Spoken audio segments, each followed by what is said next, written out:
Invertir en materias primas y minería suele ser un juego cíclico, donde los altibajos son la norma. Pero, ¿qué pasa cuando una empresa decide romper ese patrón y poner al accionista en el centro de su estrategia?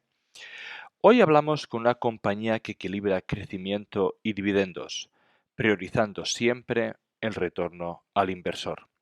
Si buscas una inversión que desafíe la ciclicidad del sector, este episodio es para ti. ¿Te quedas a escucharlo?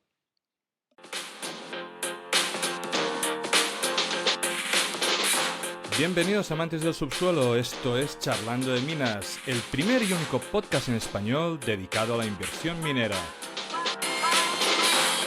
¿Quieres aprender a invertir en recursos naturales? Suscríbete a nuestro podcast. ¿Te gusta nuestro contenido? Dale like, déjanos un comentario. El programa de esta semana está a punto de empezar.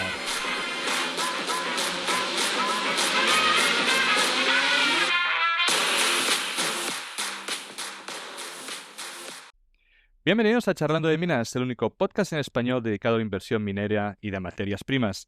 Hoy tenemos un update de una empresa que nos visitó el año pasado. Tenemos seguramente el productor más fiable de cobre del mercado cotizado. Vuelve Aurora Davidson, vuelve Amerigo Resources. Hola Aurora, ¿cómo estás? Amadeo, muchas gracias por invitarnos nuevamente a Charlando de Minas. Es un gusto estar aquí y poder conversar contigo. Yo estoy muy contento de tener a Aurora porque además me envió un mensaje estos días y que me dijo que se hizo seguidora del programa. Así que quiero darte las gracias por escucharnos, ¿no? Y por venir otra vez al programa. Bueno, Amerigo, para aquellos que no escucharon la entrevista anterior y para aquellos que no lo conozcan, es una empresa que opera a través de su filial en Chile, Minera Valle Central, bajo un acuerdo de largo plazo con la división del Teniente, la mayor mina de cobre subterránea del mundo, operada por Codelco, la minera estatal chilena. Este acuerdo les permite tanto tratar los tailings nuevos como los históricos para extraer cobre y molibdeno, vendiéndolos posteriormente a precios de mercado. Lo que distingue a Amerigo no solo es su capacidad para generar valor a partir de los residuos mineros, sino que también es su modelo de negocio resiliente, que mitiga los riesgos tradicionales asociados con la minería.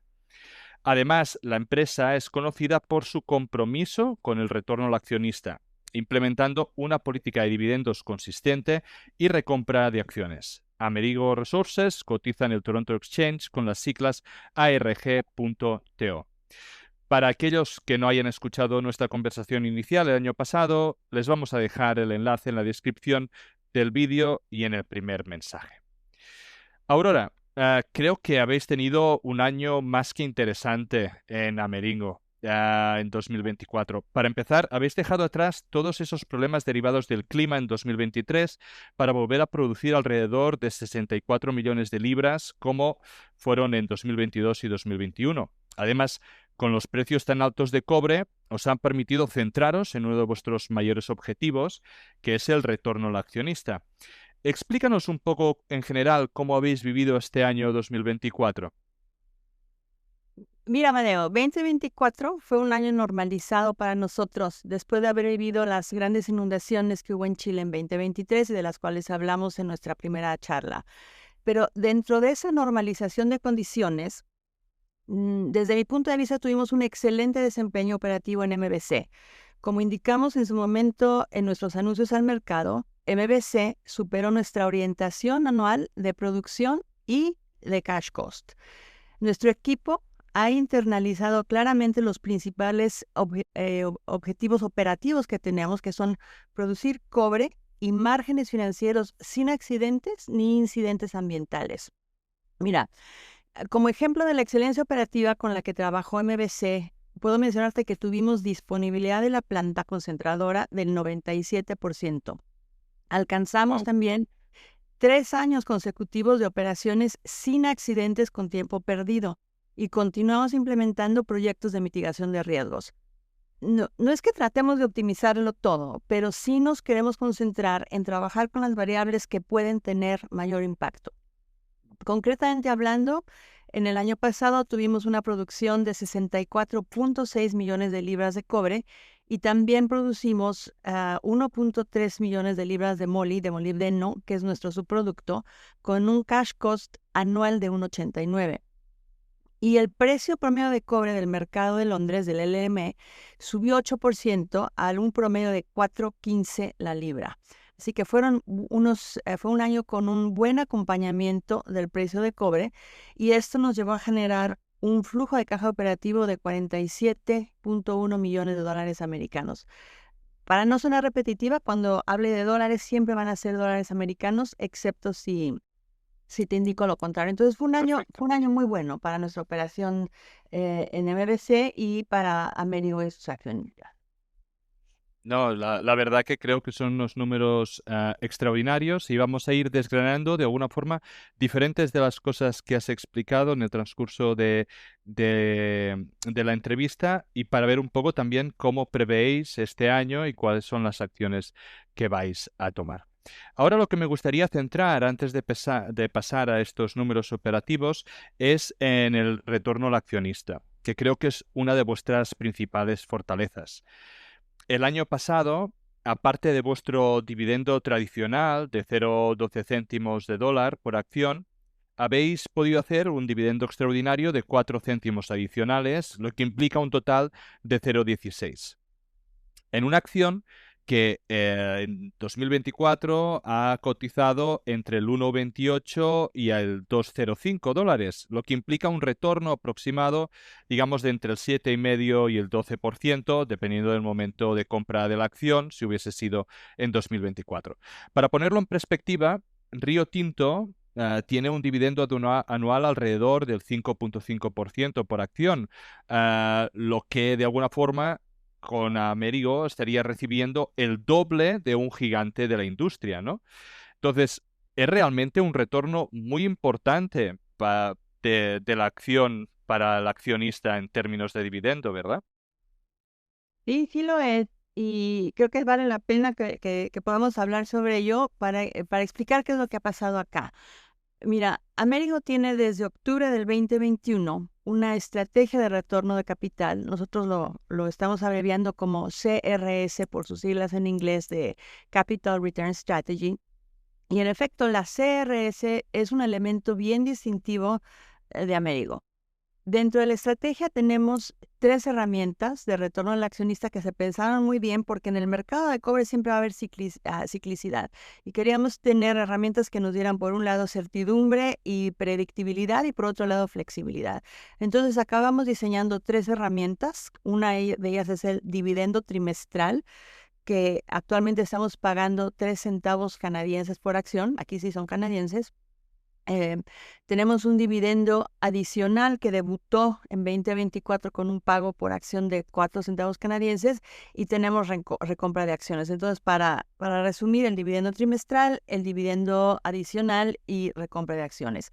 Desde que comenzamos con la CRS a finales de 2021, hemos regresado 78 millones de dólares a los accionistas y el pastel se ha repartido 67% como dividendos y 33% en la recompra de acciones. Y si tú has sido accionista de Amerigo desde octubre de 2021, has recibido hasta el día de hoy, 5 de marzo, cuando estamos grabando la entrevista, 42 centavos canadienses en dividendos, en un periodo en el que el precio promedio del cobre ha sido $4.03. Y menciono cuál ha sido el precio promedio del cobre en el periodo para que no pensemos que, bueno, fue un periodo de precios exorbitantemente altos. 4.03 redituó en ese periodo 42 centavos canadienses a la fecha. Recién, unas semanas atrás, estábamos calculando lo que ha sido el rendimiento total ajustado, o sea, tu dividendo y tu apreciación en el precio de la acción de Amerigo desde que comenzó la CRS. Y es un rendimiento del 91% en este periodo, que dejó atrás, porque dijimos, ok, este 91% nos saltó a la vista, o que vamos a ver qué ha pasado con otros productores medianos de cobre, qué ha pasado con ETFs, qué ha pasado con el cobre y a todos les hemos ganado la jugada con ese retorno al 91%. Y voy a hablar mucho de ello este año en nuestros diferentes acercamientos con accionistas. Déjame puntualizar porque has puesto la fecha de 2021, ¿verdad? Que en 2021 la acción estuvo por debajo del dólar canadiense. Por Así lo es. tanto, aquellas personas que entraron en 2021, y luego miraremos también, tengo alguna información en la época de COVID, pero en 2021, con los dividendos solo, ya han doblado lo que invirtieron y obtienen todo el retorno. Por lo tanto, están realmente invirtiendo limpios dentro de Amerigo. Por lo tanto, esto implica o es una frase muy potente a la hora de ver lo que esos accionistas que confiaron en esta estrategia pues han visto recompensada durante este tiempo. Así es, y creo que es una parte bien interesante de nuestra historia. Los números no mienten, o sea, yo te puedo hablar aquí 2 horas sobre qué es la estrategia de retorno al accionista. Por eso para nosotros este año vamos a estar trabajando mucho en contar esa historia bien a través de nuestra página web, a partir de medios como el tuyo, a partir de videos, para demostrar qué es lo que ha pasado, porque nosotros no sentimos que esto está terminando, nosotros sentimos que estamos empezando realmente en la etapa de apreciación fuerte del precio del cobre. Perfecto. ¿Tenéis intención de que el dividendo extraordinario deje de ser tan extraordinario y pase a ser algo más común? La verdad es que nosotros en Américo no lo llamamos un dividendo extraordinario. En inglés lo llamamos un performance dividend. Performance.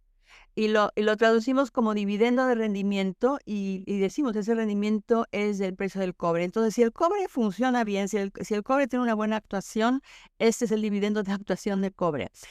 Lo que vimos en el 2024, que fue nuestro primer dividendo de rendimiento, se dio con un precio promedio del año de 4.15. Eso fue lo que gatilló el dividendo de rendimiento. Y si no hubiéramos tenido la volatilidad de precio de cobre que vimos en el cuarto trimestre, y luego podemos discutirlo un poco más a detalle, hubiéramos pagado el año pasado 2 dividendos de rendimiento, pero nos encontramos con esa volatilidad. Cuando el mercado piense en el dividendo de rendimiento de Amerigo, a mí me gustaría que pensaran en que tenemos flexibilidad en todo, flexibilidad en el monto, en qué tan periódicamente lo podemos declarar, etcétera.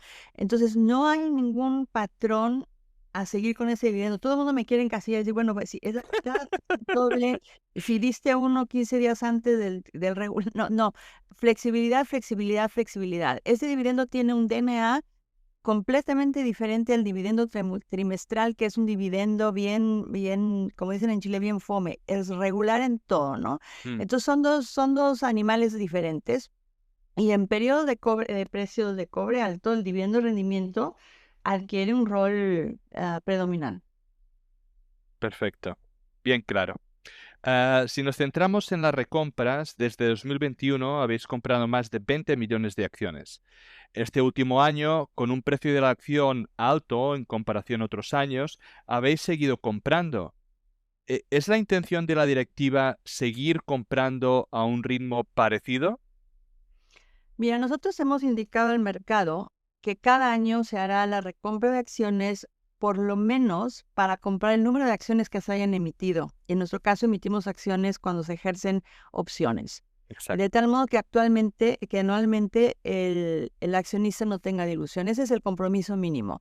Y más allá de esta compra mínima anual, la actividad de recompra depende de la caja adicional que se haya generado, del precio de la acción y también de la lectura que hagamos en el momento a nivel del directorio para determinar cuánto adjudicar a la recompra, cuánto adjudicar al dividendo de rendimiento y en qué timing hacerlo, qué hacer primero, porque uno te puede incidir en el otro. Hay factores que hay que considerar.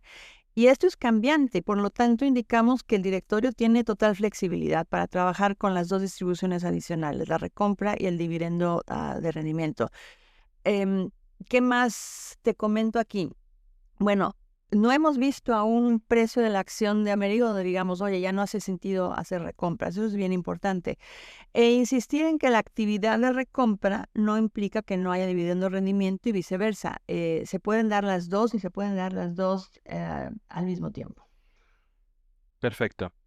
Am, la directiva tiene opciones, ¿no?, que suman a día de hoy 7.7 millones. ¿Qué intención tenéis de hacer con el dinero generado? Mira, el plan de incentivo de opciones de Amerigo tiene una cláusula para ejercer opciones de modo cashless, es decir, sin efectivo de por medio. Ajá, No las tienes que ejercer cashless, pero las puedes ejercer así. Sin esta cláusula, lo que pasaría es que al ejercer opciones, por ejemplo, yo tendría que usar, por usarte un ejemplo, sí. pagarle a Amerigo el efectivo del precio del strike para comprar mis opciones y pagarle también, de acuerdo a la normativa tributaria canadiense, los impuestos correspondientes a esa ganancia, aun cuando yo decida quedarme con la acción física. Entonces, te doy un ejemplo específico. Hablemos de 100,000 opciones con un strike de $1 en un precio de mercado de 1.80. Entonces, yo tendría que llegar, pagarle a Amerigo $100,000 canadienses y aproximadamente $20,000 canadienses de impuestos que Amerigo remite a mi nombre.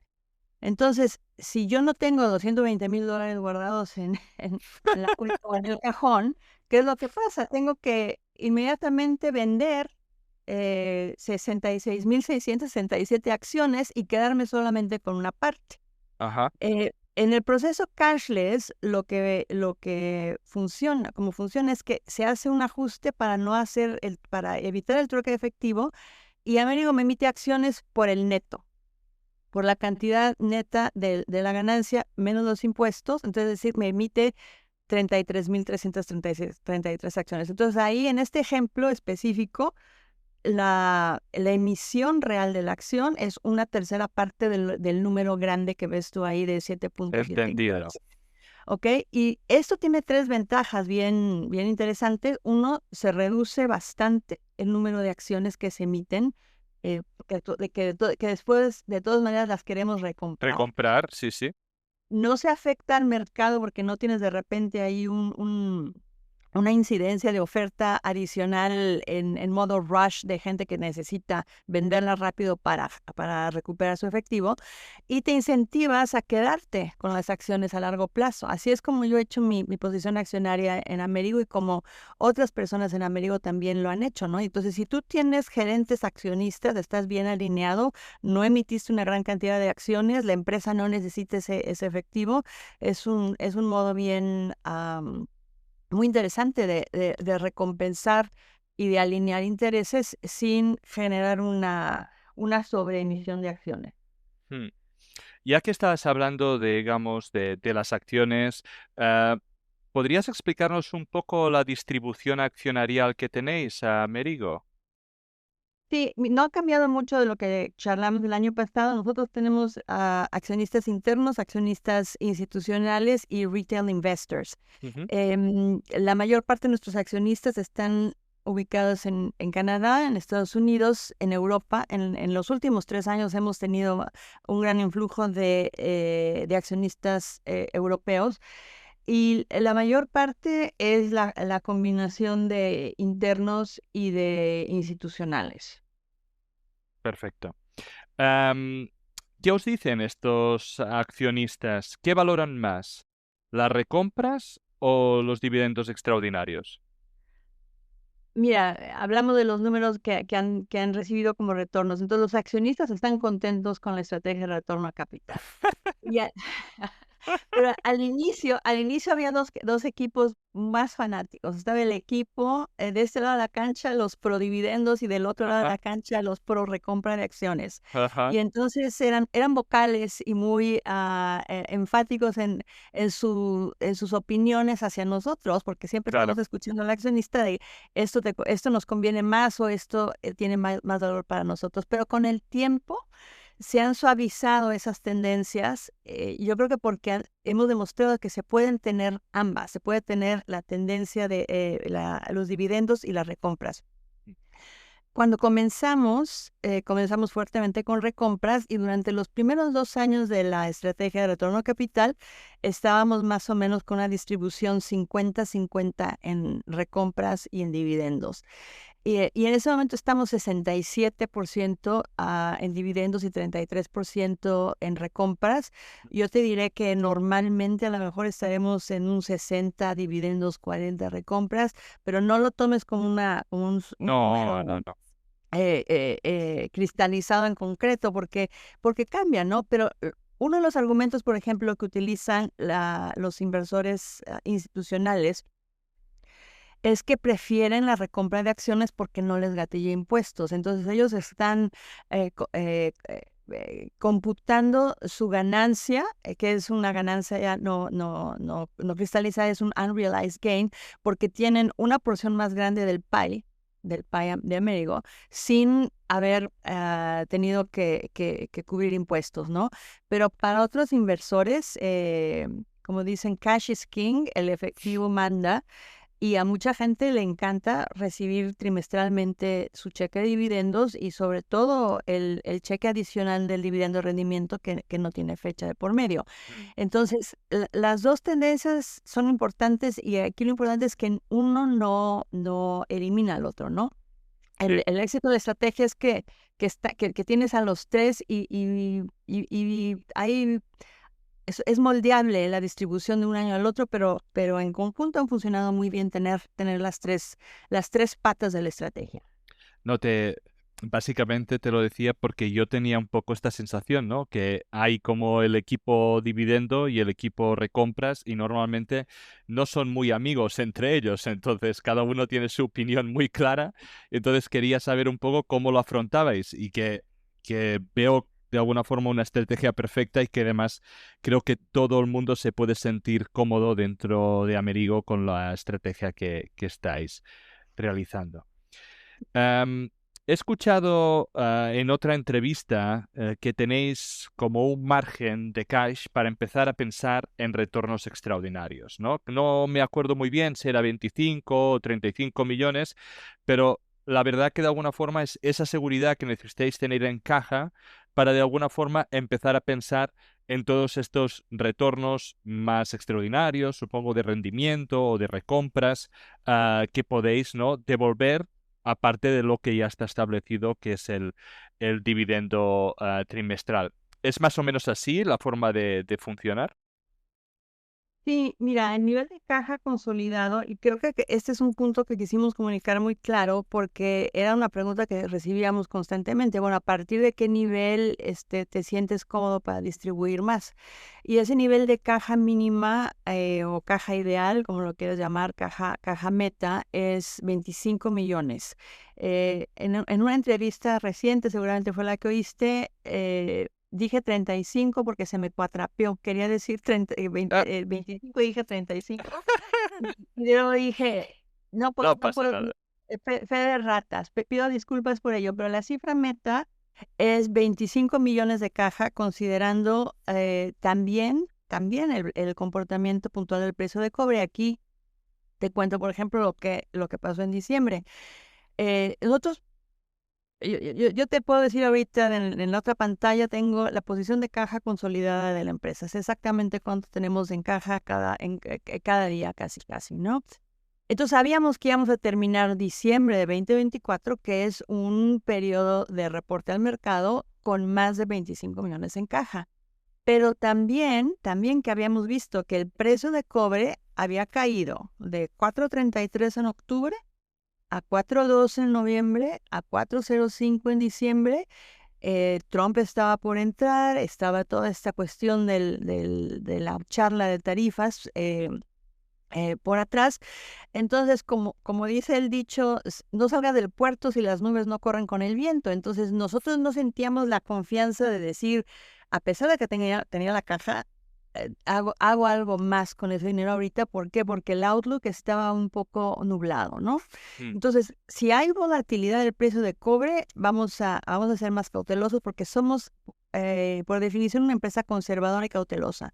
Em, en este ejemplo de diciembre, aún con la caja por encima del target, decidimos sí hacer nuestra meta de comprar las acciones necesarias para evitar la dilución anual, pero ahí pagarle.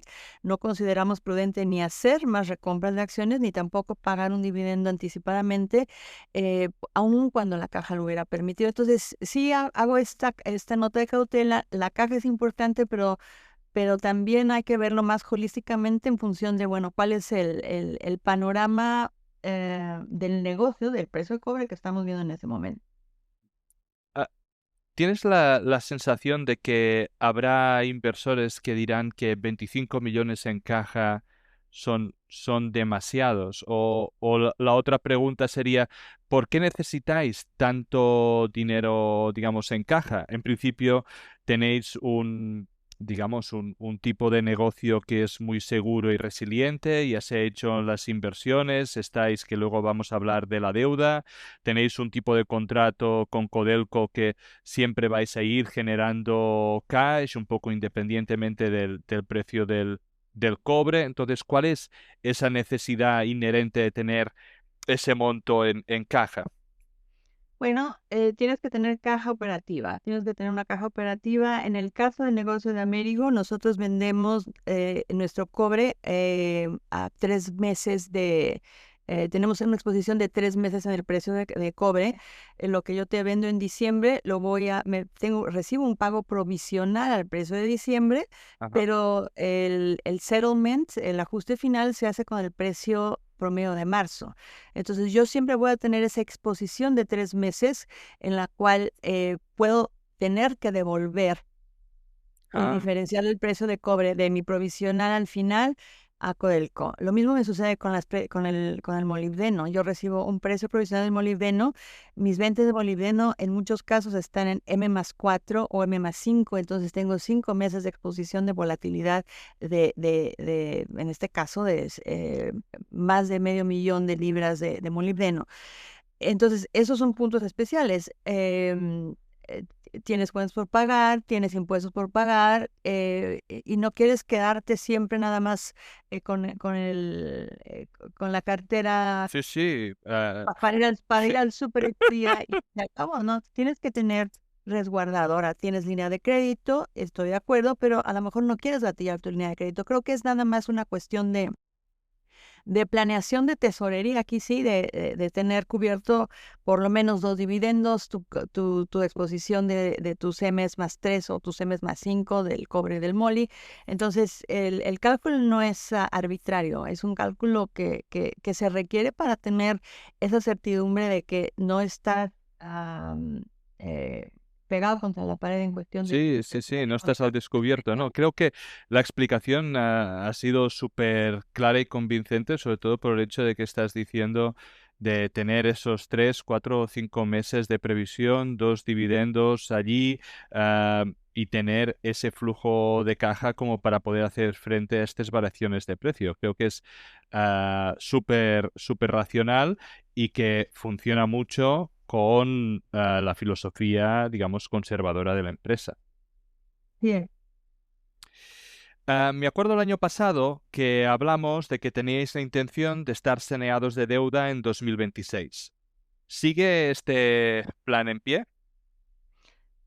Mira, terminamos el 2024 con 11,5 millones de deuda, de una deuda original de 100 millones que incurrimos para hacer la expansión de producción en Minera Valle Central. De acuerdo a nuestro calendario de repagos, tenemos que pagar este año 8 millones y nos quedarían 3,5 millones para pagar en junio del 2026, que no vale la pena dejarlos ahí colgados en el balance. Entonces queremos pagar anticipadamente ese último pago de 3,5 millones y terminar 2025 sin deuda en el balance general. Mm, Perfecto, entonces aquí hay como dos preguntas, ¿no? La primera es, este pago anticipado de deuda, vosotros entiendo que también lo veréis como una acción de retorno al accionista, ¿verdad?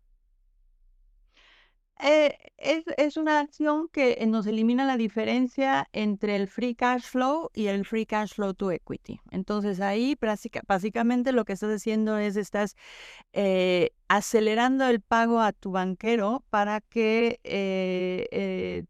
todo lo que se genere después como free cash flow te quede directamente Claro. como free cash flow al accionista. Sí, yo lo veo como que de alguna forma entonces el accionista está en una acción que no tiene deuda y por lo tanto en una posición de caja mucho mejor. Y que entonces con tu pregunta viene lo siguiente, con menos deuda y por lo tanto tendrás más free cash flow luego, tienes más cash o más efectivo para poder dando valor al accionista, ¿verdad?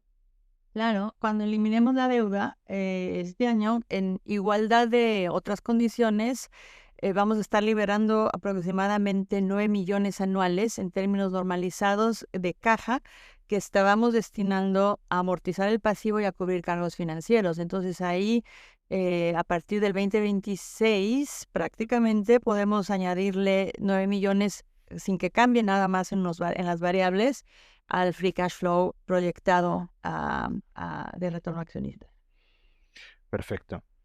La acción, si miramos a Meringo como tal, se ha mantenido bien. ¿Vale? Y si miramos desde los mínimos del COVID, tenemos una revalorización aproximada, sin contar dividendos, que si no aquí ya nos iríamos mucho más, de 475%, ¿vale? Con múltiples oportunidades de entrar durante este periodo de compra alrededor del dólar, ¿no? Que habíamos dicho que pues desde el 2001 sería además más de un 100% de revalorización únicamente en dividendos.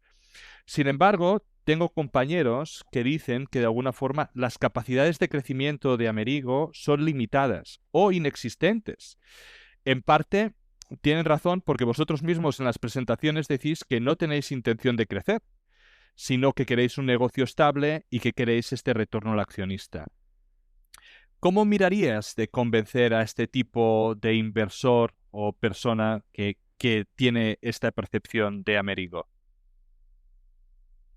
Mira, me gustan las preguntas que haces porque son muy perspicaces. Hay muchas capas de discusión dentro de esta pregunta. El argumento de que Amerigo no es una empresa con planes de crecimiento es muy común, pero yo te diría que es erróneo. Es tan común que lo abordé en 4 videos que están en nuestro website y en nuestro canal de YouTube y que incluso les llamamos a esa serie de videos Growth Redefined, la redefinición del crecimiento. La premisa principal es que todo el mundo piensa que crecer implica producir más. Mayor por tonelaje producido es su única métrica de crecimiento. Pero producir más toneladas no implica que tú, como accionista, vayas a estar mejor. Hay muchos riesgos que se tienen que solventar y tú los exploras mucho en tu programa. Tiempo de permisos, de construcción, de financiamiento. Materializar un crecimiento de producción no sucede siempre y aun cuando alcances las metas y produzcas más, a lo mejor lo vas a lograr habiendo multiplicado 2 o 3 veces tu CAPEX inicial de inversión. Y tú como accionista vas a llegar a ese punto de mayor producción, a mayor tonelaje de producción, habiendo sido diluido por la emisión de capital que la empresa tuvo que afrontar para pagar su expansión, o vas a estar parado después de los bancos, porque incrementar la producción muchas veces requiere emitir capital y emitir deuda. Es una actividad que cuesta mucha plata. Entonces, nuestra invitación al accionista que esté cuestionando esta posición de riesgo es redefinir lo que es crecimiento, no como crecimiento de producción, sino como crecimiento en el retorno al capital que ha invertido. Y hemos hablado de diferentes métricas aquí que tú mismo las mencionaste. Bueno, si hubieras invertido antes de COVID en Amerigo, tienes una apreciación del 475%. Entonces, lo que queremos mostrar es qué puede pasar si tú tienes una acción de Amerigo que paga dividendos como maquinita versus si tienes una acción de una empresa que está constantemente en modo de crecimiento. Y en estos videos que hicimos, sobre todo el video 1 y 2, incluso entramos a un detalle a lo mejor muy granular de presentar una hoja Excel que está en nuestro website que explica esto a detalle. La realidad, Amadeo, es que las buenas políticas de asignación de capital no necesariamente tienen que hacer que una empresa esté creciendo. De nada te sirve crecer si los rendimientos que vienen de ese crecimiento de capacidad o de producción van a ser malos. Pero pocas empresas tienen la fuerza para mantenerse en el tamaño en el que funcionan bien, porque hay muchas presiones externas. Hay presiones externas para crecer, desde pares que están buscando M&A, promotores, accionistas de corto plazo. Entonces, muchas veces las empresas que buscan crecimiento también lo buscan porque no están funcionando bien. O sea, hay algo que no está funcionando bien dentro de su estructura actual y están buscando a lo mejor una salida. O bien, hablando francamente, tienen un sistema de incentivos inadecuados donde el management tiene que cerrar una fusión o comprar un proyecto, sea bueno o malo, para alcanzar su bono. O bien aparece el FOMO y no se encuentra fácil resistir a esa tentación de crecer, aun cuando los resultados económicos no pinten bien. Yo te diría que son pocas las empresas que se mantienen enfocadas en lo que saben hacer y que son verdaderamente compounding machines. Esa palabra, esa frase en inglés me encanta. Compounding machine, una máquina de capitalización. Son pocas las empresas que trabajan en evitar que haya interrupciones en ese proceso de capitalización. Ese nicho organizacional es lo que buscamos en Amerigo para beneficio de nuestra relación con el teniente, para beneficio de nuestros empleados y para beneficio de nuestros accionistas. Entonces, es un planteamiento a lo mejor un poco contraintuitivo. No crezco para crecer, si lo quieres ver así. Sí, sí, sí. No, me ha quedado muy claro y creo que cuadra muy bien con la filosofía de la empresa. De todas maneras, un poco con esta visión, ¿no? Am, He ido buscando algunas ideas que entonces me podrías decir de si son acertadas o no, o son cosas que os podéis plantear de alguna forma en un futuro, ¿no? Am, por ejemplo, ¿podría ser o se podría de alguna forma incrementar la producción? Vi que en 2019 pudisteis generar casi 70 millones de libras, por lo que entiendo de que o bien en las mismas instalaciones, aunque me has dicho que habéis trabajado un 97% de capacidad, por lo tanto estáis muy al límite, pero entiendo que siempre se podría generar algún tipo de ampliación o otra instalación paralela para poder procesar más mineral. Am, ¿Es algo que os habéis planteado? ¿Es algo que podría entrar potencialmente en planes futuros? ¿O vosotros con el tamaño actual que estáis está más que bien y no es nada que pueda venir? Mira, este ejemplo del 2019 es un ejemplo muy bueno eh, de la pregunta que estábamos viendo hace un minuto.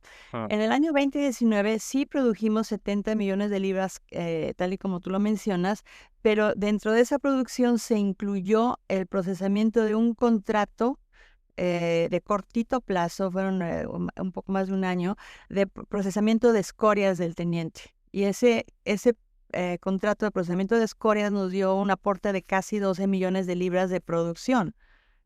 Entonces, es que maravilloso año, 12 millones de producción adicional. El margen financiero de procesar esas escorias no fue significativo. Y de hecho fue un elemento de distracción bien fuerte.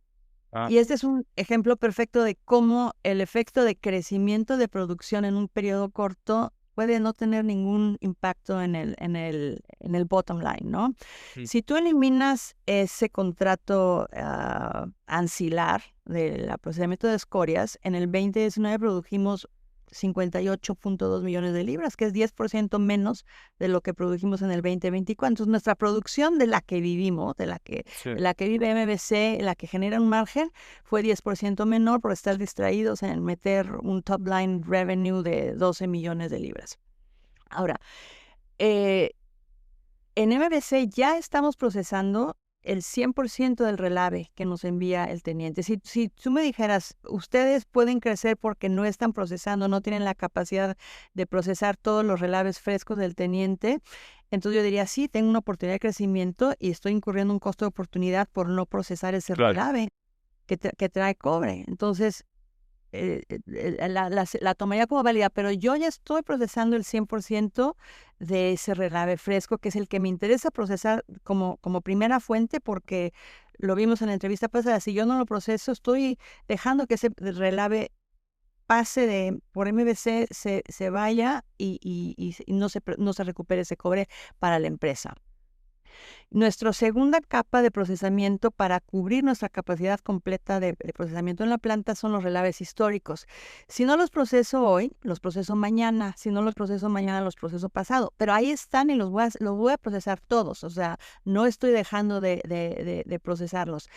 Y a realizar una inversión de 50, 60 millones de dólares para incrementar, para tener un molino más o celdas de flotación adicionales para hacer un procesamiento acelerado del relave histórico no vale la pena porque ahí ya deja de ser económico. Claro. Entonces, dentro del plan actual que tenemos de utilización completa de la planta, privilegiando relaves frescos, introduciendo relaves históricos para que no haya capacidad ociosa en la planta, estamos sacando el mejor rendimiento del capital Posible. invertido.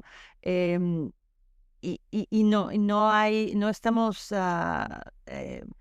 queriendo hacer el equivalente a un high grading, que sería procesar todo el relave histórico que se pueda ahorita, pero también nosotros tenemos otra vertiente que atender, que es, recuerda que tenemos la mina del Teniente, un canal de relaves que llega a nuestra planta y luego otro canal de relaves que sale de la planta MBC Claro. al depósito permanente de relaves del Teniente. Entonces, hay capacidades de transportación dentro de ese canal que también están atendiéndose y respetándose para no crear porque no es infinito. Entonces, dentro de la infraestructura existente que nos conecta con la planta, que nos conecta con el depósito de relaves, que con la mina y con el depósito de relaves, y dentro de nuestra misma planta hay una utilización perfecta de capital y de infraestructura. Perfecto. Entonces, y ahora esto me ha venido un poco con tu respuesta.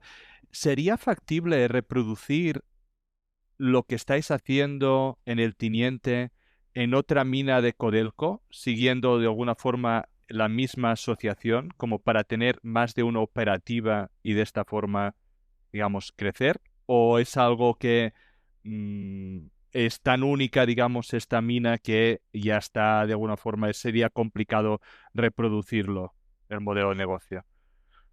No, lo que hace muy interesante el caso del Teniente es uno, el volumen de procesamiento real día con día de los relaves frescos. El Teniente es la producción más importante de Codelco, pero tiene otras minas de menor tamaño que también obviamente producen tailings, producen relaves. Hay otras minas en Chile más allá de Codelco que también Claro. lo tienen, que tienen grandes volúmenes incluso mayor volumen de tonelaje de procesamiento diario que el Teniente. Todo se puede replicar. Lo interesante aquí es encontrar el interés de la contraparte para hacerlo. ¿Y vosotros, digamos, tenéis algún interés o vais a buscar en el futuro, digamos, alguna oportunidad así? ¿O no es algo que se haya planteado en algún momento?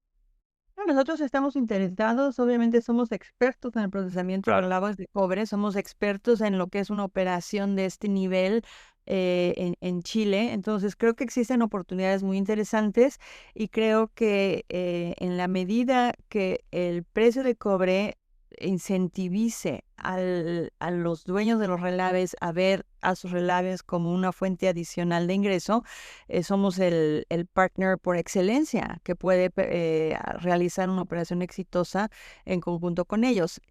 Hasta ese momento lo que ha sucedido es que si tú le preguntas a cualquier ingeniero de minas qué son los relaves, dices un pasivo ambiental, es el residuo de mi proceso, no me interesa verlo. Yo prefiero estar explorando en nuevas zonas de yacimiento del mineral, eh, no es la avenida lógica que Sí. el minero típico ve. El teniente fue vanguardista en verlo hace 32 años y esperemos que con el incentivo adecuado del precio de cobre se vean otras oportunidades semejantes apoyadas en el éxito y en el currículum operativo que tiene MBC de 32 años. O sea, cualquier otra persona, cualquier otra empresa que te diga, te ha operado exitosamente una operación de relaves de cobre por 32 años, no existe excepto Minera Valle. No, súper interesante y un argumento también para, para este tipo de inversores. Otra pregunta que me hacía, ¿no? De alguna forma es, sin deuda, evidentemente con un retorno al accionista, pero estaréis generando un cash muy importante, ya lo estáis haciendo con ese retorno. ¿Os habéis planteado en algún momento actuar como una royalty, ¿no? O financiar algún tipo de operación minera en Chile, por ejemplo? Debido de alguna forma a esta continua generación de cash que podéis actuar casi como un banco. También se enlaza con la pregunta anterior que cubrimos. Mira, nuestro expertise operativo es en la producción de cobre a partir de relaves. Si existieran oportunidades semejantes bajo ese criterio de inversión, producción de relave de cobres con una participación en el negocio, estamos interesados en aportar ese expertise con un retorno financiero de por medio, ¿no? Pues sabemos producir el cobre, sabemos producir el margen y sobre todo en Chile, que es un país donde nos interesa mucho seguir trabajando. Pero funcionar como una incubadora de capital de proyectos de exploración o de minería tradicional en Chile o fuera de Chile no es algo que contemplemos hacer. Perfecto. Ah, en el año 2023, el All Include Sustaining Cost fue de $4.2, el Total Cost 3,62 y el Cash Cost 2,17. En 2024, todos estos valores bajaron, ¿no? El All Included 3,73, el Total Cost 3,49 y el Cash Cost 1,89. Lo que indica que habéis mejorado notablemente los números. ¿Esto es únicamente debido digamos, que habéis podido operar al 97% o es que habéis sido más eficientes estos años o qué es lo que ha pasado? Lo que pasa aquí son varios factores.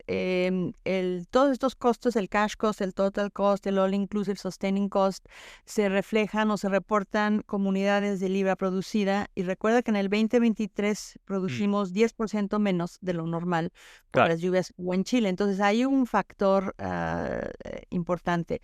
Pero también hemos estado gestionando bastante bien nuestros costos. Los TCRCs, que son una parte importante del cash cost, bajaron ya en 2024, bajaron aún más en 2025, y está el tema del comportamiento del peso chileno, que es la moneda en que incurrimos muchos de los costos en Chile, y su relación con el dólar americano, que es la moneda en que reportamos. Entonces, em, eh, ten- eh, Una esos vez que hay factores factores. son los que han hecho que varíe el costo. Pero, por ejemplo, si vemos nuestro cash cost, tenemos dentro del cash cost elementos de costo fijo y elementos variables. Por ejemplo, en el cash cost, lo fijo, que es un componente importante del costo de energía, es fijo.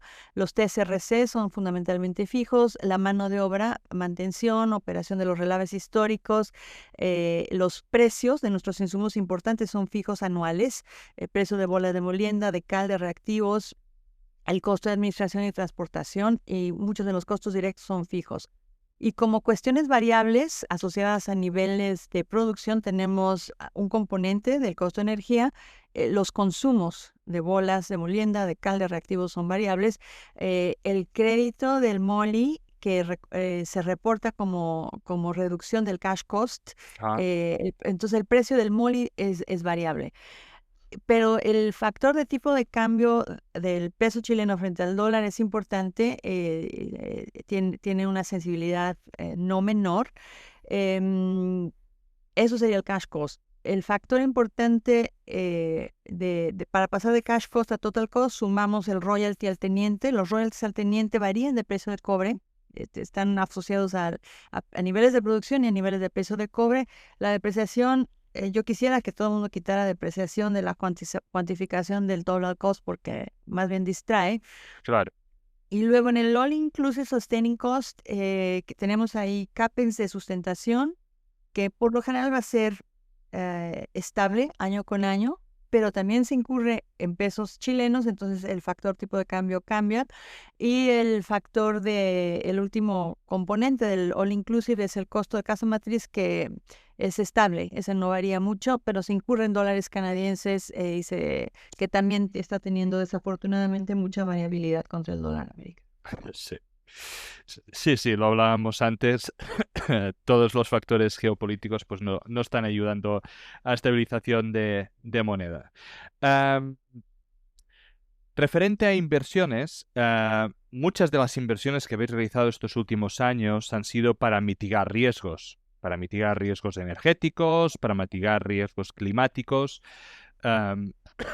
Recuerdo la entrevista pasada que gracias a estas inversiones pudiste hacer frente de una forma bastante óptima a las inundaciones, ¿no? Y tener las instalaciones paradas lo mínimo posible.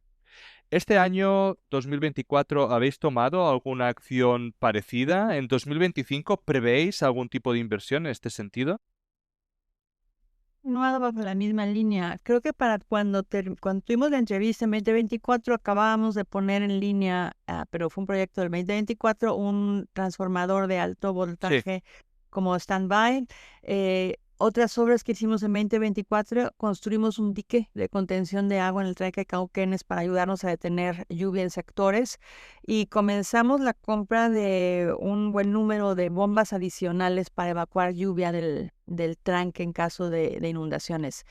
Este año estamos concluyendo en estos meses, queremos dejarlo listo antes de que comience la temporada de lluvias, la instalación de estas bombas adicionales. Entonces estamos bien preparados para afrontar otros riesgos climatológicos que pudiera haber. Estamos bien preparados en caso de que tengamos algún tipo de problema con el transformador de energía eléctrica. Y en general es seguir viendo, así hacer el barrido de riesgos y ver qué inversiones se requieren. Trabajamos mucho con matrices de riesgos para identificar tempranamente futuros dolores de cabeza y tomarnos la aspirina antes de que se convierta en migraña.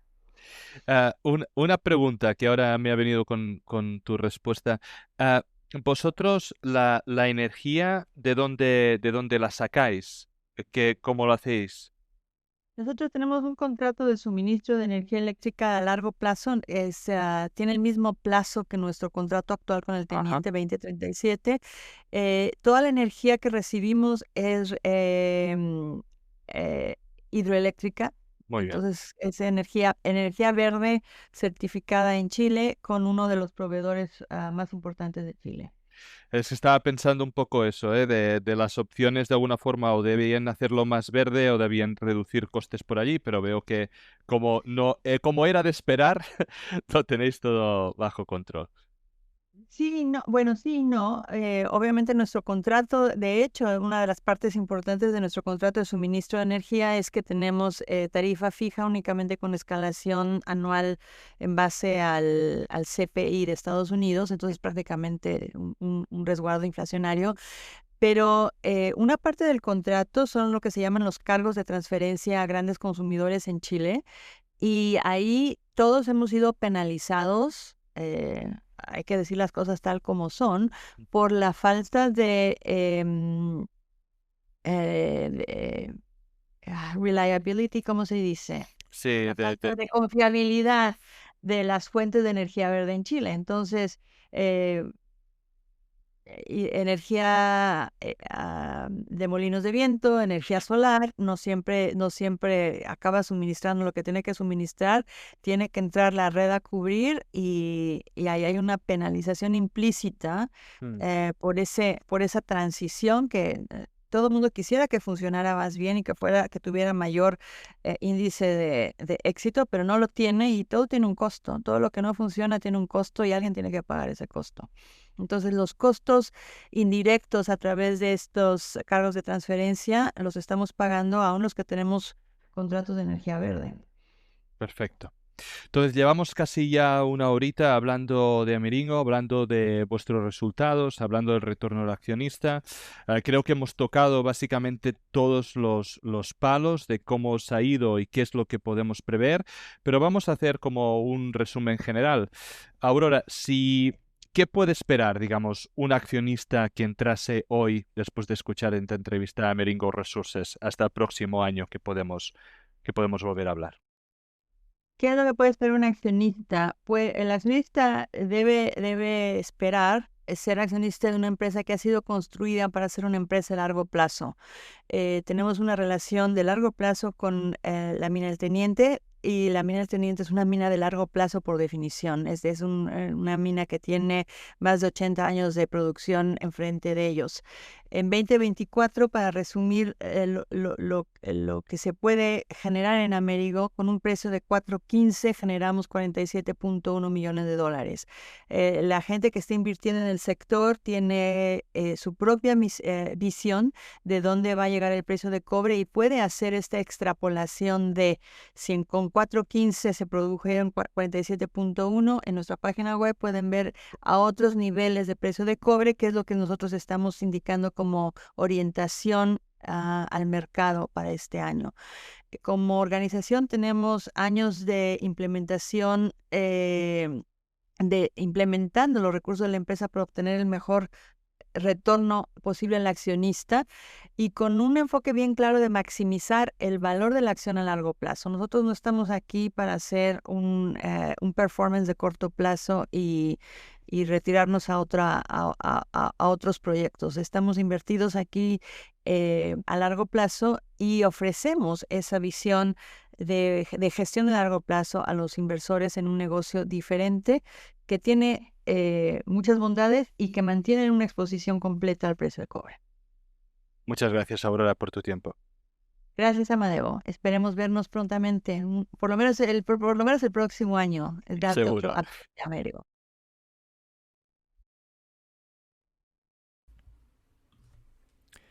Descargo de responsabilidad. Los contenidos que aparecen en Charlando de Minas no son recomendación de inversión. Amadeo Bonet y sus invitados no son asesores de inversión.